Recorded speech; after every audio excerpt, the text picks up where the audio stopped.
নমস্কার বন্ধুরা, আমি মৃত্যুন দাস। আজ চলে এসেছি জগন্নাথ মন্দির। হ্যাঁ, কলকাতায় এক জগন্নাথ মন্দিরে চলে এসেছি। এই মন্দিরটি নতুন উদ্বোধন করেছে। এই দেখো জগন্নাথ দর্শন। জয় জগন্নাথ। সবাইকে ভালো রেখো প্রভু, তুমিও ভালো থেকো। তো সবাই জগন্নাথ দর্শন করে নাও। এই মন্দিরটি নতুনভাবে তৈরি হয়েছে, জগন্নাথ ধাম মন্দিরটির নাম দেওয়া হয়েছে।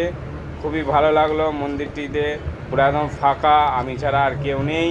এরকম ফাঁকা জায়গা থাকলে ভিডিও তো করতে ভালোই লাগে। কি সুন্দর দেখো, মন্দিরের ধ্বজাটা উঠছে। আর এই হচ্ছে মন্দিরের সামনেটা। নতুন তো এখন ভালোই লাগছে, কতদিন এইভাবে রাখতে পারে সেটাই দেখার।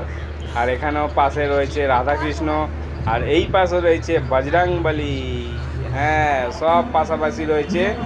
তো বন্ধুরা, এই মন্দিরটি তোমাদেরকে দর্শন করালাম, কেমন লাগলো অবশ্যই জানিও। পারলে অবশ্যই এসো এই মন্দিরটিতে। আর আসছি পরের কোনো এক ভিডিও নিয়ে। টাটা।